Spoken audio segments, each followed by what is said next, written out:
美国有一个真出名的保守派的评论员叫做可可，伊嘛是川普始终的支持者。讲伫咧犹他州一间大学伫演讲的时阵，互人断情死亡。伊今年才31岁，川普真伤心，宣布讲降半旗悼念可可，一直到14号暗时。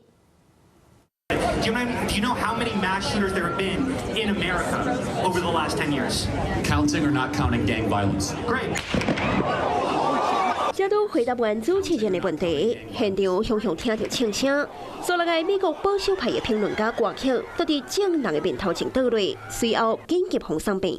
Individual that was shot, unknown where the shooter went. I turned around and like 10 to 20 seconds later, after I got done talking to Charlie, I saw that he was shot in the neck and that he was squirting blood everywhere. 这项意外发生伫七十，犹他州的犹他国大学。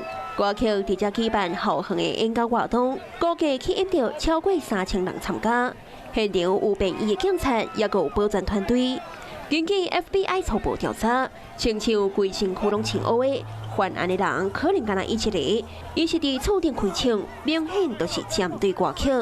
执法的单位抓到两个嫌疑人，也不过几分钟后就宣布放人，无抓到真正的凶手，所以犹他国大学将会停课到后礼拜一。Shortly after the shooting, we did have a suspect in custody, George Zinn, but he was released from custody after we identified that he did not match the shooting suspect.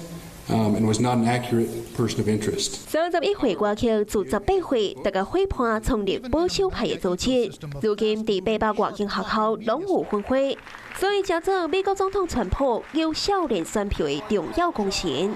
选情之夜，川普各专人感谢伊斗3共邮票。 Fellow Americans, I am filled with grief and anger at the heinous assassination of Charlie Kirk on a college campus in Utah. 川普也伫第一时间破影片甲哀悼，而且下令全美国，包括着驻外大使馆甲军事设施，拢爱降半旗到14纪念歌曲。